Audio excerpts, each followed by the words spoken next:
Parisina, 1819. Vous l'avez arraché de mon sein, et je n'ai pu cacher le sang de ma blessure. Outway, Don Carlos.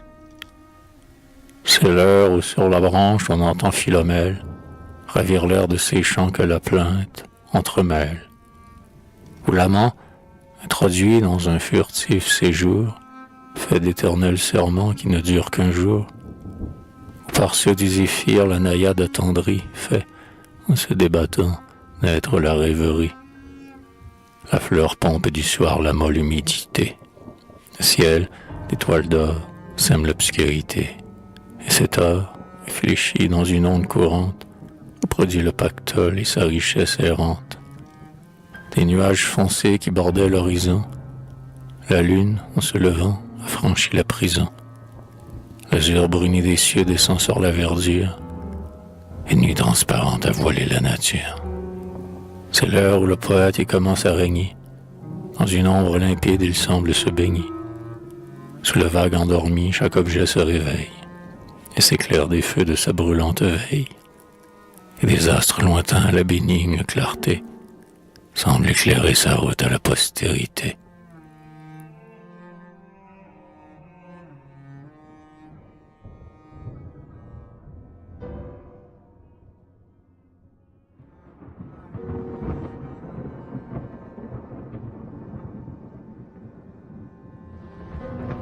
Parisina, ta couche est-elle donc malade? Vois-tu, mélancolique, écouter la cascade, ou regarder comment la nuit blanchit les cieux, du lec de son char à mouiller les essieux? Vas-tu de Philomèle épier l'harmonie, ou de la fleur qui dort l'essence rajeunie? Non, les parfums plus doux et de plus purs concerts sont pareils attendus sous les berceaux déserts. Un bruit qui glisse alors le long de leur feuillage jette, avec la pâleur, l'effroi sur son visage. Son cœur agité double ses battements, mais une voix inconnue éteint ses mouvements. Sa pâleur se dissipe et sa crainte s'achève, et son cœur assuré doucement se soulève. Un buisson séparait leurs pas irrésolus, mais déjà le buisson ne les sépare plus.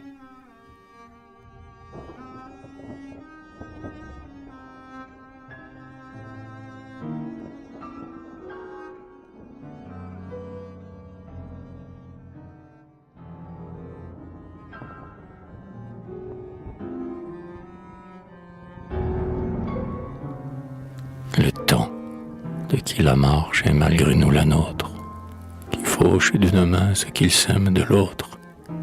Que leur fait-il le temps? Le spectacle des cieux, du charme de se voir ne distrait point leurs yeux. En vain leur avenir est voilé d'ignorance, tant de félicité leur défend l'espérance. Comme si dans le monde il n'était plus que deux, ils ne respirent plus qu'ensemble et que pour eux. Leurs soupirs confondus accablent leur faiblesse. Suspendez du bonheur le poids qui les oppresse. Grand Dieu, l'homme est trop faible à tant de volupté et ne peut sans mourir caresser la beauté. Ainsi, quand une fleur, pour rafraîchir ses charmes, de l'aurore prochaine implore quelques larmes, elle meurt. Si longtemps ses jeunes couleurs, le matin trop humide a prodigué ses pleurs. Mais du rêve attrayant, où l'amour nous engage, l'exil de la vertu est trop souvent et le gage, et le crime dès lors, à sa place accourue, au chevet du plaisir comme un spectre apparu. Parisina, ton rêve est-il bien légitime? N'a-t-il point rembruni par une ombre de crime?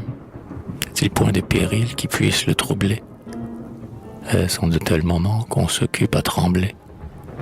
C'est bien fait cruel quand l'amour nous enivre. Le remords perd toujours les combats qu'il nous livre. Jamais à la frayeur on ne s'est arrêté. On semble croire, hélas, vers l'amour emporté, qu'en ne le craignant pas, le péril nous évite. Puis l'heure où l'on jouit, elle passe si vite. On dort, on se réveille, et nos songes si doux, hélas, on ne sait pas s'ils reviendront pour nous.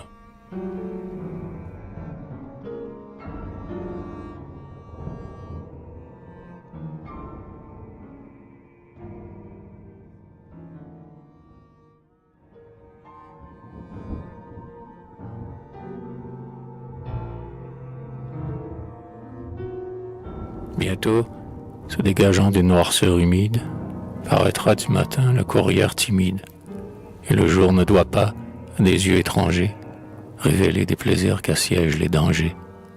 Il faut, comme la nuit, se résoudre à la fuite. On croit qu'on va mourir, hélas, quand on se quitte, et la lune, en partant, n'éclaire que des pleurs. Leurs soupirs sont fréquents et mêlés de douleur, tandis que du matin l'indécise lumière vient de la jeune femme effleurer la paupière. Elle croit que des cieux, trahissant de loin, chaque étoile pour elle est un muet témoin, et que, pour l'accuser de sa coupable flamme, elle en sent les rayons se glisser dans son âme. Leur bouche, qu'un baiser fermé au repentir, prolonge le bonheur qui défend de partir, et que l'adieu jamais n'est trempé d'amertume. Quand on prend de s'aimer la facile coutume, on se dit que l'amour ne peut jamais finir, et l'on ne pense plus qu'un moment doit venir qui nous dira « Partez, cette heure est la dernière ». Mais déjà l'Orient se revêt de lumière, chacun s'éloigne triste, et traînant sur ses pas ce frisson dont le poids s'attache aux attentats.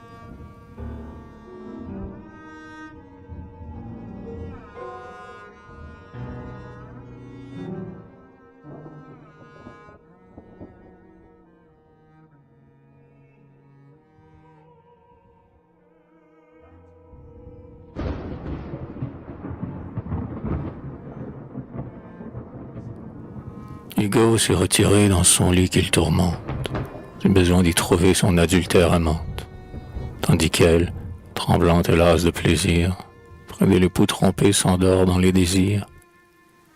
Mais un sommeil fiévreux la repaît de mensonges, son visage rougit du trouble de ses songes, son repos inquiet ne parle que d'amour, l'amour que la pudeur n'ose invoquer le jour.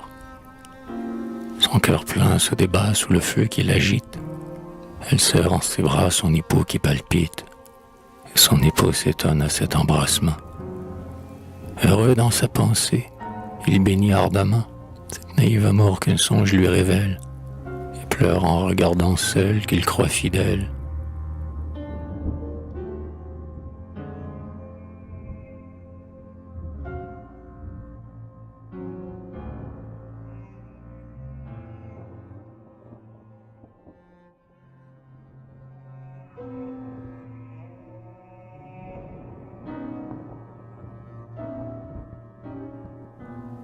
Il baise le sommeil sur ses yeux endormis, puis il rouvre l'oreille à ses discours amis.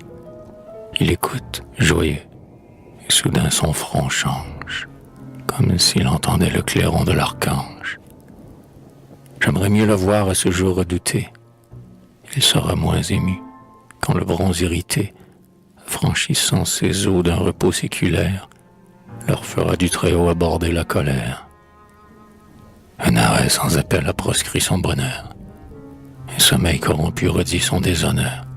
Et le nom qu'il prononce est à lui seul un crime.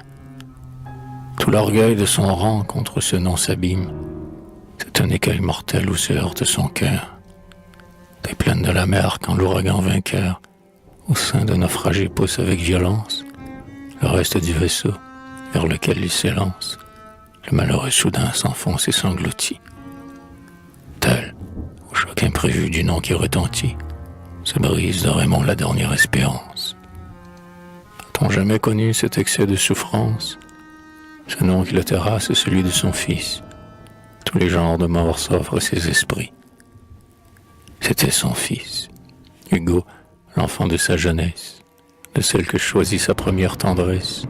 Son premier fils, Hugo, l'enfant de ses amours, quand Blanche, trop crédule au feu de ses discours, l'espéra pour époux, et crut, faible vassale, qu'elle pouvait orner une couche royale.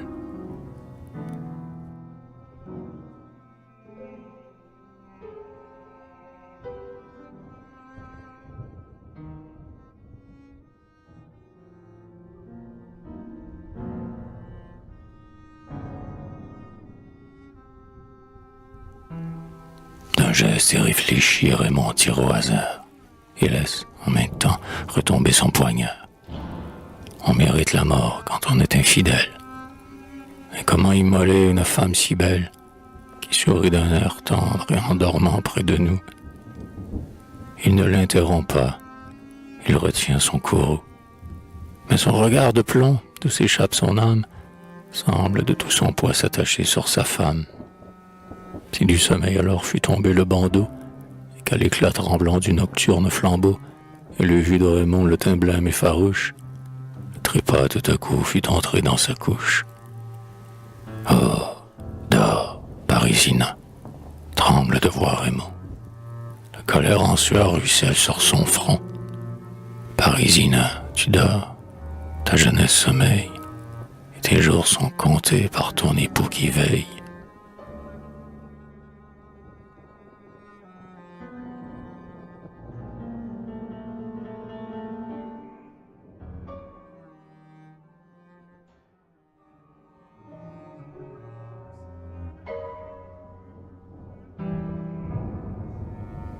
Raymond, impatient de ses chagrins nouveaux, interroge avec Karl la peur de ses vassaux, et sa honte respire en leur bouche muette. Il croit ne pas savoir ce que tout lui répète. Dans le présent un crime, au-delà son malheur. Du front des courtisans il traduit la pâleur, et les dames d'atour, de longue connivence, qui pensent que déjà leur châtiment s'avance, après avoir d'Hugo protégé les amours, osant leur terreur imputer leur secours, font rejaillir leur faute au front de leur maîtresse. Personne n'osera défendre la princesse. Le malheur est près d'elle, et Raymond torturé s'indigne que sa honte est déjà endurée.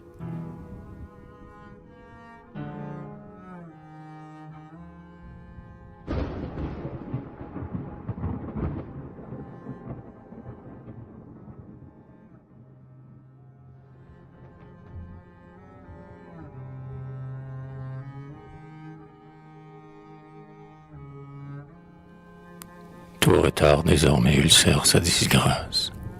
Dans le palais témoin des honneurs de sa race, le prince de Ferrare, entouré de soldats, convoque sans délai l'élite des États. Le tribunal se forme, il s'assied, il est vide, fait amener le couple à sa justice avide. Ils sont jeunes tous deux, tristes, mais la douleur, d'un point de leur beauté, décolorer la fleur. Oh, que je plains les yeux qui n'auront point de larmes, voyant un chevalier dépouillé de ses armes, comme ce jeune Hugo s'avançait enchaîné devant le trône ému d'un père consterné. Hugo, d'aucun effroi dans la bouche avilie, et sa voix dans son cœur demeure ensevelie.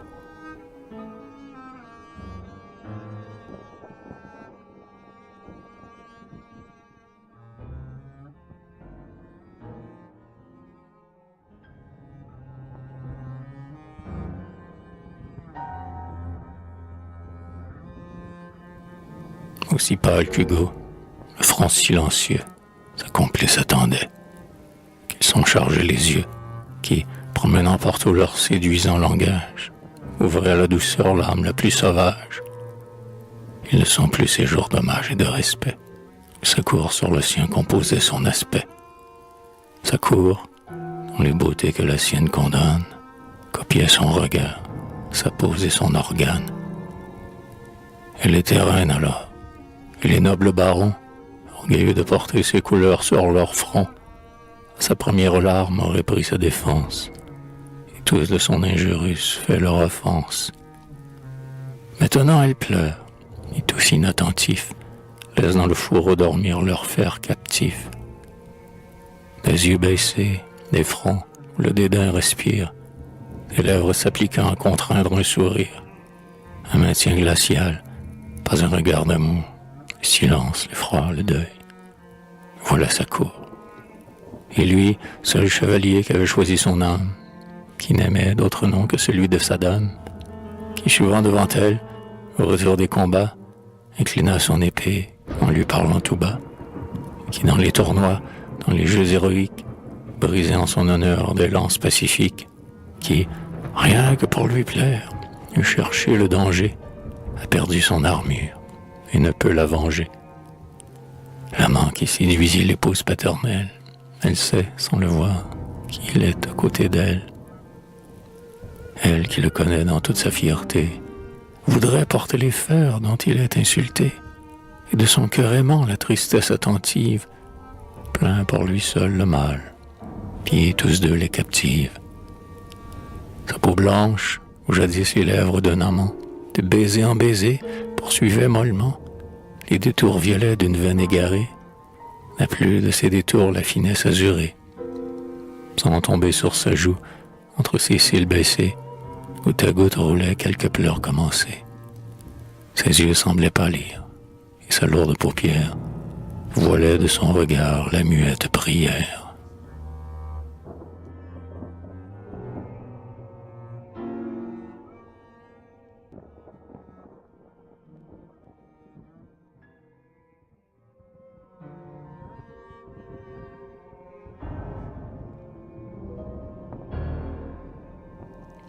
Hugo, qui sentait bien qu'elle versait des pleurs, au fond de ses pensées comprimait ses douleurs, car il sentait aussi, dans sa fière attitude, qu'il ne pouvait pleurer devant la multitude, vers celle que son sort pouvait seul consterner, son regard déchirant n'ose point se tourner.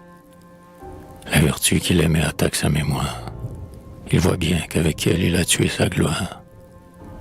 Ici-bas, dans les cieux, et que deviendra-t-il? Puis elle, son amante, il l'a mise en péril. Remplaçant ses baisers, quel baume, quel dictame va porter après lui la fraîcheur dans son âme.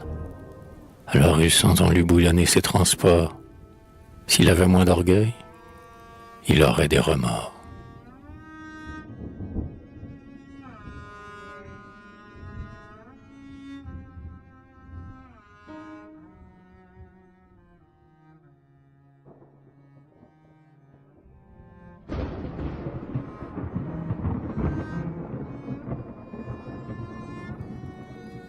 Bientôt Raymond. Hier, je répétais encore, je m'estime en ma femme et mon fils que j'honore. Mais ce n'était qu'un songe. Et j'ai vu ce sommeil passer quand ce matin se levait le soleil.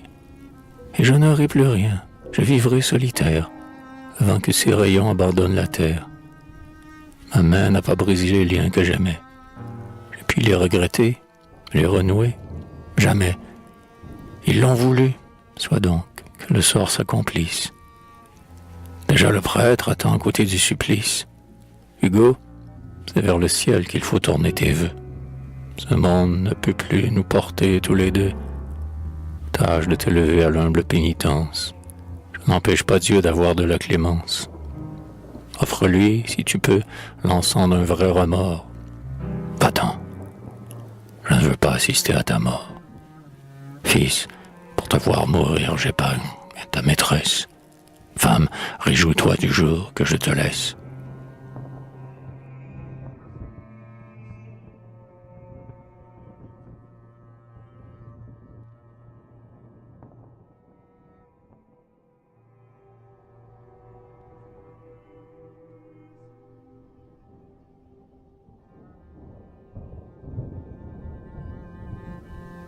On dit qu'en achevant, son courroux succomba, mais sous son manteau noir, son front se déroba, car ses veines alors, sur son front tressaillirent, et d'un sang convulsif tout à coup se remplirent, comme pour en ôter une ombre de chagrin.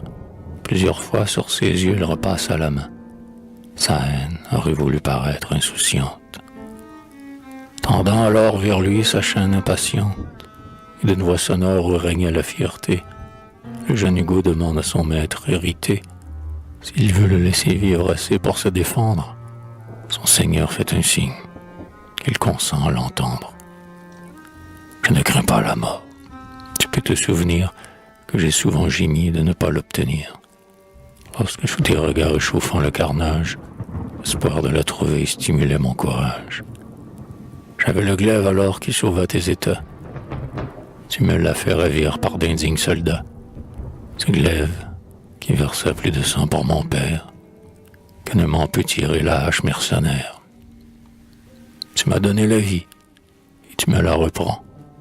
C'est un don de m'ôter le jour que je te rends. Mais je pouvais au moins mourir avec mes armes n'ai point oublié ma mère ni ses larmes, son amour délaissé, son précoce tombeau, avait la douceur condamné mon berceau. Et je ne suis sorti des langes de l'enfance que pour porter tout seul le poids de son offense.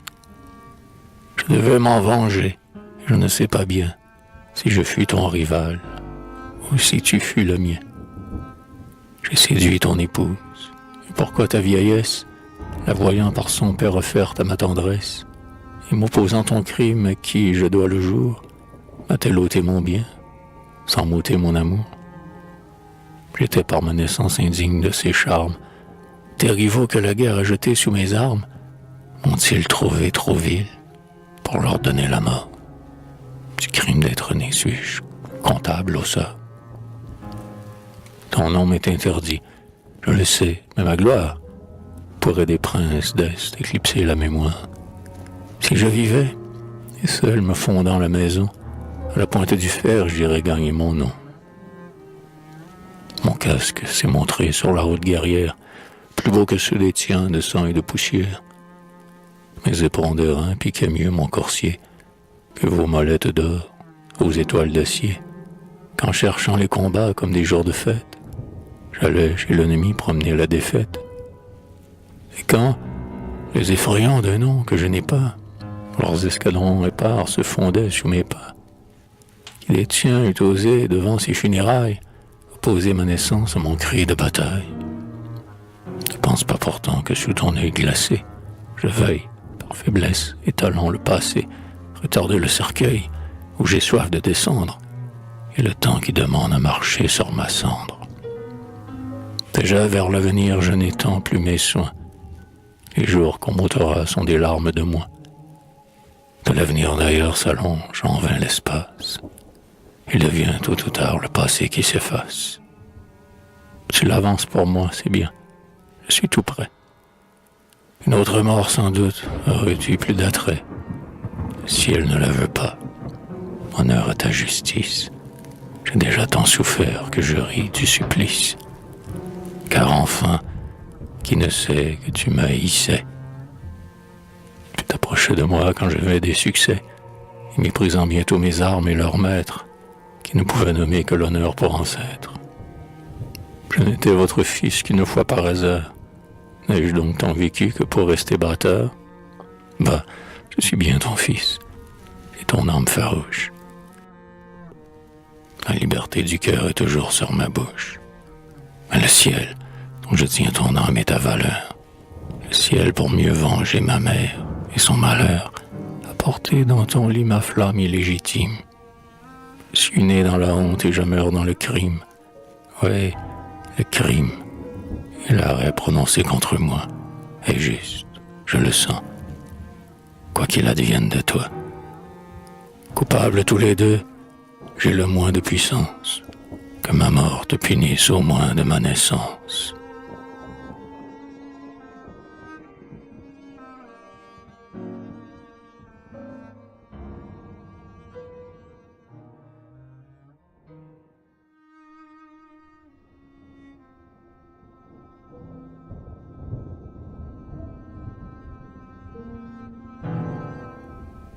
Il dit, et de ses fers repliés sur ses bras, le bruit blesse en passant le cœur de ses soldats, qu'avait jadis instruit son précoce courage. De ce regret bientôt, le taciturne hommage ne se détache plus de l'être infortuné, pour qui leur général vient d'être condamné. Elle était, je l'ai dit, toute pâle, immobile, s'accusant d'être faible, à mourir inhabile. Ses yeux chargés de pleurs qu'ils ne répandent pas, ils nagent engourdis des ombres du trépas. Une terne blancheur entoure leur orbite, et le regard vitreux sous sa paupière habite. Les guerriers affligés ne pouvaient concevoir qu'une femme sur eux eût pris tant de pouvoir. Elle veut essayer, et sa bouche se glace, d'excuser son amant pour mourir à sa place. On dirait que les pleurs ont obstrué sa voix. et de 113 aigus déchirés à la fois, son âme articulant une sourde prière, semble en un long soupir s'écouler tout entière. Plus tard, voulant encore essayer de parler, elle crie. Aussitôt la vit chanceler et tomber comme un marbre enfant de Praxitèle qui fait fléchir sa base et s'écroule avec elle. À voir ses traits voilés d'une longue pâleur, on eût dit qu'à la vie empruntant la douleur, l'épouse de Raymond, à Niobé semblable, expiait sous la pierre un sentiment coupable. Pourtant il vivait, hélas, trop peu de temps, cette espèce de mort a suspendu ses sens. De rêves douloureux, une suite incertaine, de son cerveau brisé ne s'échappe qu'à peine, tel un arc molli par un ciel pluvieux, semble amollir les traits qui demandaient les cieux. Sa raison laisse fuir le passé qui s'efface.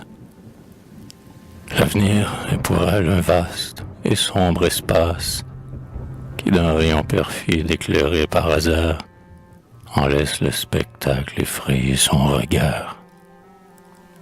Tel est dans un désert, surpris par les ténèbres, un voyageur en proie à des pensées funèbres.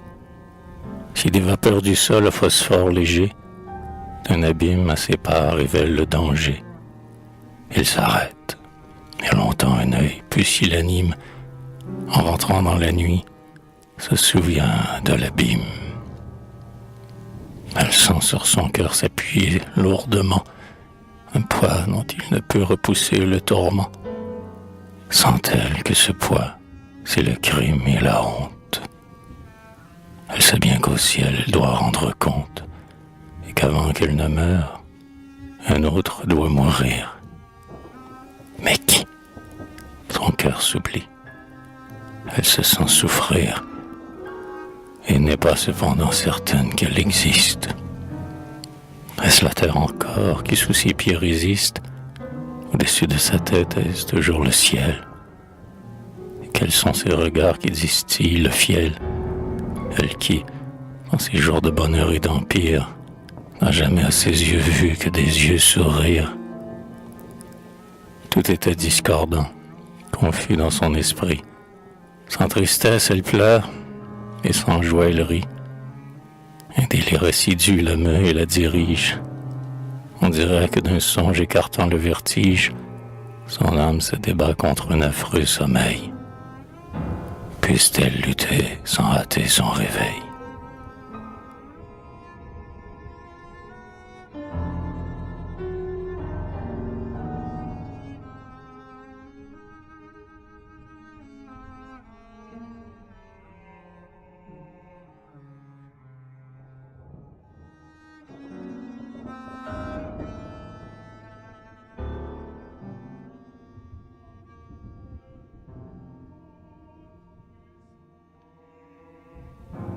Des cloches du couvent, le brûlant se balance, et de la tour grisâtre habitant le silence, le nocturne hibou prend la fuite en criant, et chacun s'inquiète. Et d'un cœur suppliant, on écoute chanter ses vêpres et ses psaumes, que l'on chante aux élus des célestes royaumes, comme à ceux qui bientôt vont entrer dans la mort. Un homme va partir, et la voix du remords semble par le tocsin parler à son oreille. Un pieux confesseur l'exhorte et le conseille. Quel spectacle! Un guerrier à genoux, le col nu, d'un vieux moine écoutant le bréviaire inconnu, pour la première fois répond à la prière. Préparant avec soin sa fête meurtrière, on voit près du biot qu'il couvre d'un drap noir le bourreau d'un coup sûr qui médite l'espoir, et qui, d'un nouveau fer ayant tourné sa hache, regarde s'il vacille entre une double attache. Autour de cette scène, un cercle de soldats. Hugo, d'un œil serein, voit venir son trépas, contemple l'échafaud et le ciel qui pardonne. Puis Puis, méprisant des yeux tout ce qui l'environne, il observe le peuple en tumulte rangé, pour voir mourir un fils que son père a jugé.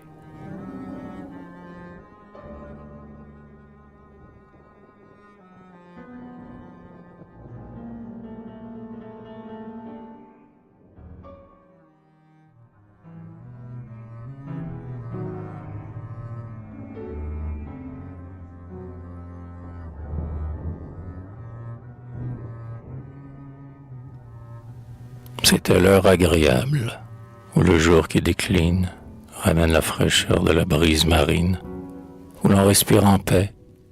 C'était un soir d'été.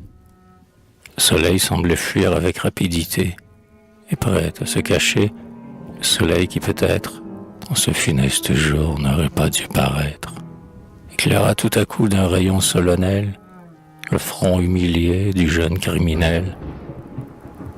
Au moment où le ciel, commuant sa sentence, admettait du guerrier la noble pénitence, la lumière effleura ses boucles de cheveux, et la hache levée en réfléchit les feux. De l'équité de Dieu, cette lueur complice, ainsi montrait le crime au glaive du supplice, et le cœur le plus dur en fut glacé d'horreur. Tels les peuples jadis croyaient dans leur terreur que, des décrets du ciel échevelés ministres, se levait la comète, et que l'astre sinistre, comme le sceau divin des réprobations, sur la tête des rois balançait ses rayons.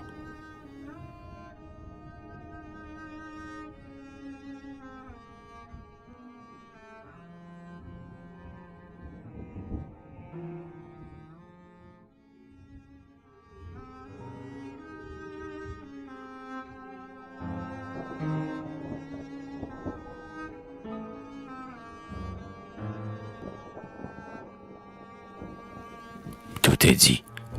Il est temps que l'arrêt s'exécute. Ces heures vont passer leur dernière minute. Ces crimes sont absous. Pour la dernière fois, les grains du chapelet ont tourné sous ses doigts. Tranquille et sans orgueil, il demande au vieux prêtre ce que Dieu peut lui dire en le voyant paraître. Et puis de son épaule arrachant son manteau, il livre ses cheveux à l'affront du ciseau. On le dépouille. Il perd cette écharpe charmante, qu'en pleurant ses amours lui broda son amante, qu'il crut comme au combat emporté au tombeau. Pour lui couvrir les yeux s'apprêtait le bandeau, quand son superbe front repousse un tel outrage. Dans son cœur indompté ramassant son courage, et d'un profond dédain soulevant la fierté, esclave à mes regards laisse la liberté. Le crime est une dette, un peu de sang l'acquitte. Je te donne le mien, prends tout, que je sois quitte. Devant ce bras captif, si la mort ne peut fuir, je veux qu'au moins mes yeux puissent la voir venir. Et sur le noir billot, il va poser sa tête. Le bourreau stupéfait le regarde et s'arrête. Allons, frappe. Et vers lui, le bourreau se courba. Frappe donc, cria-t-il, et la hache tomba. Le tronc recule et meurt. Le sang jaillit et coule. La tête convulsive au loin bondit et roule. L'œil terne agite encore un regard effacé. Puis la bouche se serre et la vie a cessé. Ainsi mourut Hugo, sans faste, sans parade, non comme un criminel que l'échafaud dégrade, en homme dont les yeux n'avaient pas dédaigné de tourner vers le ciel un regard résigné. Il s'était repenti, de pieuses paroles avaient sevré son cœur d'attachement frivole. Plus de reproches amers à son père outragé. De ce monde terrestre, il s'était dégagé pour aller habiter celui de la prière. Plus de ressentiment, ni de pensée altière, plus de fiel, plus d'orgueil et plus de désespoir. Il ne souhaita pas même de la revoir. Elle, rien que sa vue, hélas, sitôt ravi, lui par trop de regrets rapprochés de la vie. Il valait mieux mourir, oublieux de son sort. Si le bourreau soigneux de lui cacher la mort n'eût pas montré pour lui cette pitié grossière qui met des criminels les yeux à la lisière, il n'eût pas dit un mot. Le peu qu'il prononça, ce fut le seul adieu qu'au monde il adressa.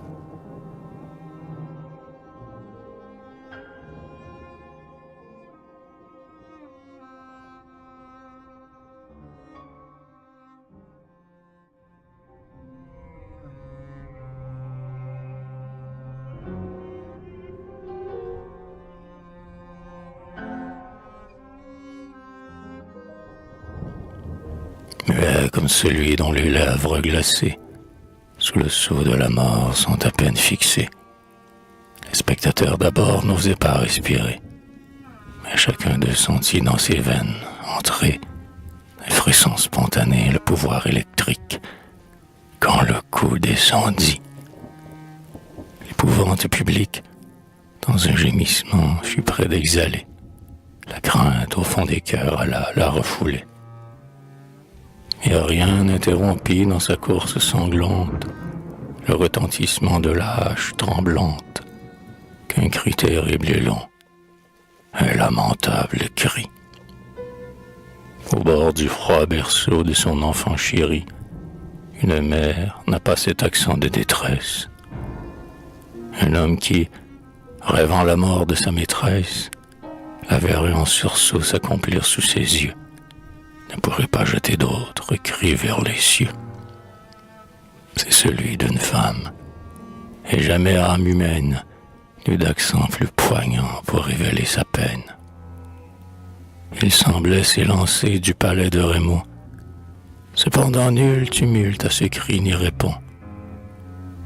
Derrière les vitraux de la longue fenêtre, personne ne vit rien passer et disparaître, et chacun souhaita, croyant y compatir, que ce gémissement fût un dernier soupir.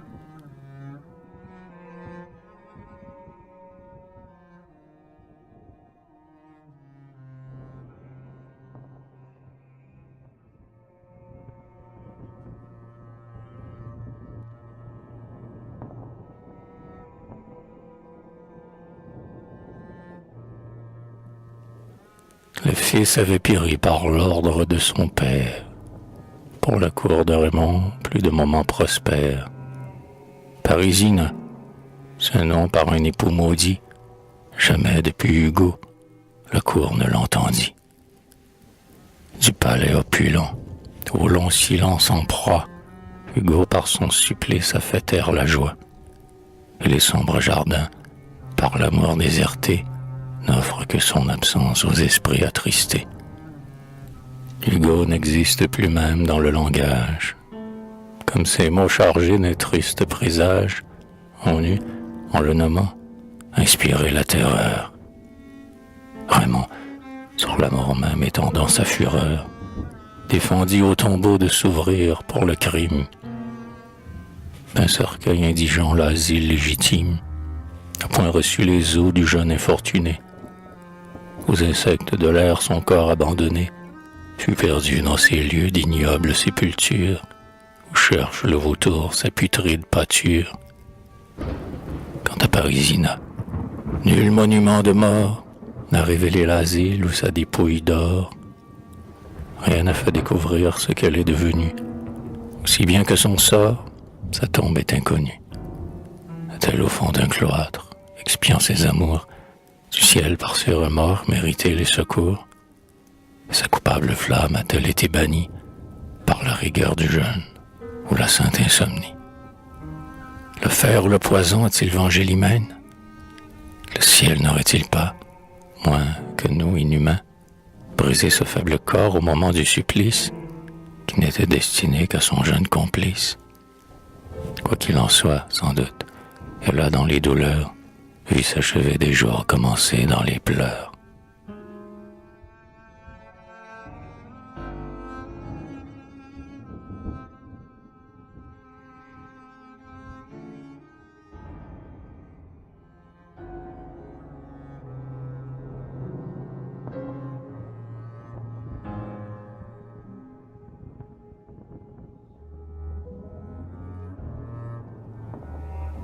Raymond prit les liens d'une épouse nouvelle. Il vit de nouveaux fils s'élever autour d'elle. Mais il voyait leur jeu sans prévoir leur combat. Le glaive et le coursier ne les connaissaient pas, comme ce jeune fils dont il punit la flamme. Il refusait ses pleurs qui nous délassent l'âme, le consolant sourire, et de son front d'airain, les sillons se creusaient sous le soc du chagrin, et ses traits se perdaient dans ses précoces rides, des blessures du cœur cicatrices arides. L'éveil du remords attaquait sa raison, errant sur les débris de sa triste maison, désabusé de tout, même de la vengeance. De ses émotions, il sentait l'indigence, secouait son esprit sans pouvoir l'agiter et cherchait à se fuir sans jamais s'éviter. Après avoir longtemps combattu sa mémoire, s'il paraissait enfin remporter la victoire, son chagrin retiré n'était que plus profond. Son âme démentait le calme de son front. Quand un fleuve fougueux est saisi par la glace, cette froide épaisseur n'atteint que la surface. L'eau vive, un peu plus bas, coule et court librement. Son cœur, comme scellé par l'excès du tourment, se retournait toujours sur la même pensée, dont la racine alors trop à pavant enfoncée, malgré tous ses efforts, n'aurait pu s'extirper. Pourquoi, lorsque nos pleurs cherchent à s'échapper, suspendre par orgueil le bienfait de leur course, on ne les tarit point, ils rentrent à leur source. Ils retombent dans l'âme, et leur baume divin, au lieu de l'apaiser, s'aigrit de son chagrin. Pour ne jamais le perdre, il en prend l'amertume, et des pleurs qu'on bannit, le poison nous consume. Toujours de plus en plus miné par ce poison, insensible à la gloire, à son rang, à son nom, n'ayant plus pour tout qu'une âme indifférente, Raymond n'éteignit point la flamme dévorante, dont les replis rongeurs environnaient ses jours. Souvent de sa tendresse il sentait des retours, pour ceux qu'avait puni sa justice homicide. S'il avait espéré, pour combler un tel vide, rejoindre un jour le fils qu'il avait fait périr, bientôt Raymond peut-être eût cessé de souffrir. Mais elle n'espérait rien. Toute sa vieillesse ne fut qu'un long tissu d'ennui et de tristesse. Quand d'un arbre souffrant nos soins ont détaché, les branches que noircit un mâle lent et caché, il peut nous rendre encore les fleurs de son jeune âge et la fraîche épaisseur de son large feuillage. Ainsi le feu du ciel frappe de ses carreaux, et la verdure en deuil, et les nobles rameaux. Une incurable mort descend dans les racines, et le tronc vigoureux périt dans ses ruines.